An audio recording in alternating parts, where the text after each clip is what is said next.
les matchs de Saudi Pro League, Kings Cup et de l'équipe de France Espoir disponibles gratuitement sur Twitch et YouTube Zach Dany et sur toutes les Freebox de France au canal 181.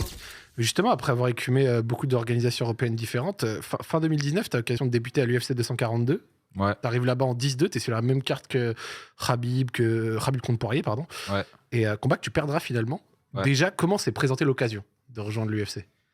Et c'est mon manager qui est contacté par l'UFC. Je pense qu'il était déjà en pourparlers avec eux pour moi, mais il me fallait fallait un fight avant de signer. Et il y a eu une short notice, encore une fois. On m'a appelé, j'y suis allé. Et c'est un combat où je tirais de très bonnes leçons, où je me suis fait avoir par la stratégie de mon adversaire. Et c'est comme ça que j'ai connu le haut niveau. À mes 22 ans, tu vois, j'ai été baigné dedans direct. Donc c'est pour ça que j'ai une belle évolution, parce que j'ai évolué avec le plus gros niveau qu'on peut connaître quoi, dans une compétition. Short notice de combien de temps à peu près? 20 jours, je crois, c'était. C'est 3 peu. semaines. Ouais, c'est peu, mais moi, je suis quelqu'un qui m'entraîne tout le temps.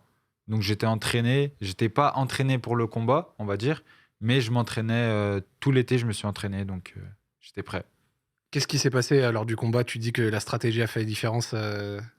Je me suis fait avoir. Déjà, première chose, lui en interview, il disait qu'il allait me mettre KO. Il faisait que de dire ça. Et dès que le combat a commencé, il m'a collé.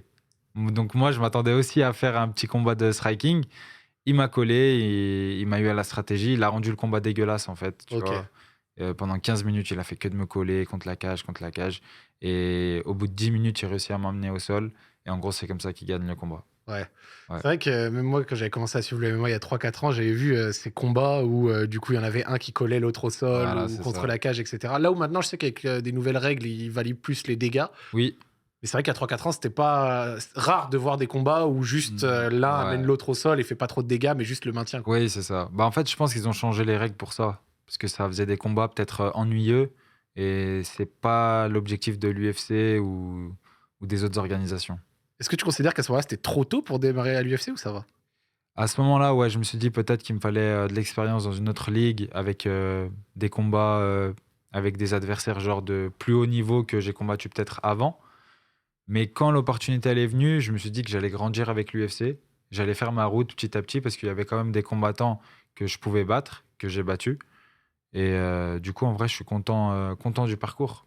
Parce que c'est marrant, parce que toi, au final, c'est vrai que t'as fait ni le Cage Warrior, ni le KSW, Non. ni l'Ares, tu vois, Non, des trucs comme ça ça. n'existait pas après la res. Ça m'étonne pas. Mais par contre, ouais, j'ai pas fait ce parcours. J'ai fait des combats un peu à gauche, à droite. Et j'ai été contacté par l'UFC. Ouais. Pour ton deuxième combat là-bas, tu mets presque 1 an à revenir, à nouveau du côté d'Abu Ouais. Dhabi, pour un combat que tu remportes cette fois face à Jamie Mullarkey. Tu vas comment dans ce combat? Est-ce que tu n'avais pas la pression de ne pas commencer à 0-2 à l'UFC?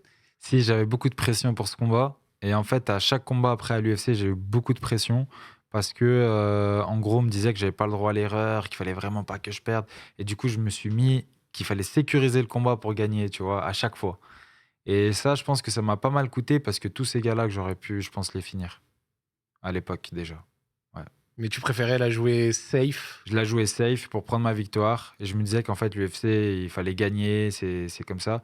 Mais il faut gagner à l'UFC, mais il faut... et en fait, tu peux même perdre à l'UFC, mais tout ce qu'il faut faire, c'est un beau combat. Du C'est spectacle. Il faut faire du spectacle. Ça veut dire un gars qui perd même 2-3 fois, mais à chaque fois, il fait des guerres de fou. Un Chandler, par exemple, il fait des beaux combats, mais il est toujours là, tu vois. C'est vrai, même un autre, tu vois, que je connais et que je salue, même Morgan, il a victoire-défaite, Ouais. mais à chaque fois, c'est à minima une guerre, tu vois. Même dans son combat contre Mariscal, tu vois, c'est trucs comme ça, à chaque fois, c'est super impressionnant. Oui. Tous ces combats, ils sont. Lui, il va pour détruire le mec. Donc c'est bien, c'est ce que l'UFC veut. Toi, tu avais signé le fameux contrat au début de 3 combats, un truc comme ça? 4, ouais, 4 combats. 4 combats et tu peux renégocier au troisième. Au troisième combat, tu peux renégocier. On avait tenté de renégocier, ça n'avait pas été fait. J'avais perdu après contre Terence. Ouais. Du coup, ils me disent, pour l'instant, ils savent pas trop s'ils me gardent pas. Ils me disent qu'ils me libèrent de mon contrat et une semaine après, ils me disent, on te reprend, tu vois. Donc ça a été très court en vrai, cette période où j'étais libre de combattre ailleurs. Mais ça, les gens ne le savaient pas. Moi, j'ai gardé le secret, tu vois, tout au long. T'as eu peur sur cette semaine-là? En vrai, j'ai eu peur, ouais. Je me disais, qu'est-ce que je vais faire? C'est quoi la suite? Tu sais, on se questionne beaucoup. Genre en mode, j'ai connu l'UFC, maintenant je vais aller où? Et après, je me disais, bah, je m'en fous, en vrai, on verra. Je vais donner le meilleur de moi-même et moi, je sais ce que je veux. Je veux vraiment vivre de ma passion, je veux vraiment faire ça. Mais quand mon manager il m'a recontacté pour me dire on a un nouveau contrat, j'étais trop content. À quel point ça a été un coup d'arrêt pour toi le combat face à McKinney, où tu te fais soumettre dans quelles conditions tu Ouais, l'abordes? Parce qu'en plus, tu avais réussi à avoir une autre victoire juste avant. ouais. C'est, comment tu l'as vécu? Déjà, il faut savoir qu'avec Terence, on devait s'affronter en novembre. Et j'avais fait une grosse prépa au Kill Cliff à Miami pendant 2 mois. Je suis parti là-bas, je me suis bien préparé, j'étais prêt pour le combat. Tout s'était bien passé. Et le jour du combat, le matchmaker, en gros, à 1 heure et demie avant d'aller à la salle, le matchmaker m'appelle et me dit ouais, désolé, le combat il est annulé. Le coach de Terence a le Covid, ils étaient en contact. Du coup, Oh tu sais, il y là avait là. tout ce Oui. protocole Covid. Du coup, combat annulé le jour du fight. Quand le matchmaker il m'a dit ça, j'ai commencé à avoir les larmes aux yeux, tu vois, parce que beaucoup de sacrifices. En plus, je m'étais marié pas longtemps avant. Du coup, j'ai laissé ma femme 2 mois en France, tu vois. Du coup, ça m'a mis les émotions. Ils m'ont proposé de recombattre 2 semaines après. J'ai dit non. J'ai dit, je veux rentrer chez moi. Je suis rentré chez moi et j'ai recombattu en février contre Terence. Ok. Et je l'ai abordé bien, mais en vrai, je pense que mentalement, j'étais pas dans le combat. J'étais pas dans le combat, ouais. Tout cet arrêt, Tout ça, en fait, peut-être, mais c'est surtout le jour J, j'avais pratiquement pas de pression. J'avais l'impression que j'allais faire un sparring. Mais un sparring, tu peux perdre un sparring, mais un combat, non. Et du coup, c'est ce qui s'est passé. tu t'es fait avoir quoi, l'expérience Je pense, mentalement, c'était surtout mentalement, j'étais pas dedans, j'étais ailleurs ce jour-là. Mais depuis, c'est fini. Ça y est? Ah, depuis, c'est fini. T'as trouvé... Est-ce que tu vois un psychologue ou alors est-ce qu'il y a quelqu'un qui t'aide à la prépa mentale? Oui, il y a mon préparateur physique, mais après, il y a toute mon équipe aussi autour de moi qui mentalement croit en moi, mon beau-père, ma famille, ma femme surtout aussi, qui m'aide beaucoup. Mais mon préparateur physique, il a des bons mots, il a cette dureté parce qu'il a fait du rugby à haut niveau, il joue même encore. Donc, ça m'aide beaucoup, ouais. Magnifique. À cette époque, justement, en fait, cette défaite a été particulière pour moi parce que c'est à peu près à cette période où j'avais commencé à m'intéresser au sport.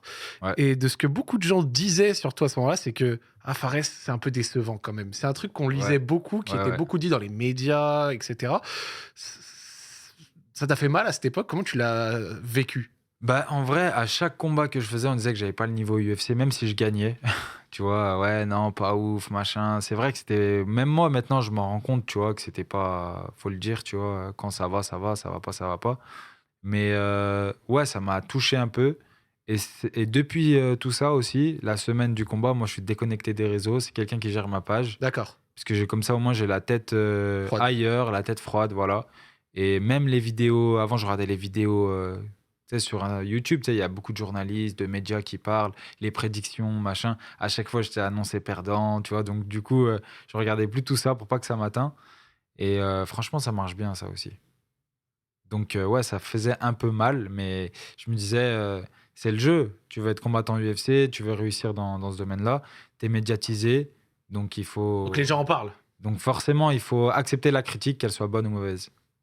Un plus ça égale 2 au final. Voilà, et puis critique bonne ou critique mauvaise, au final, on parle de toi, tu vois, donc c'est bien en vrai.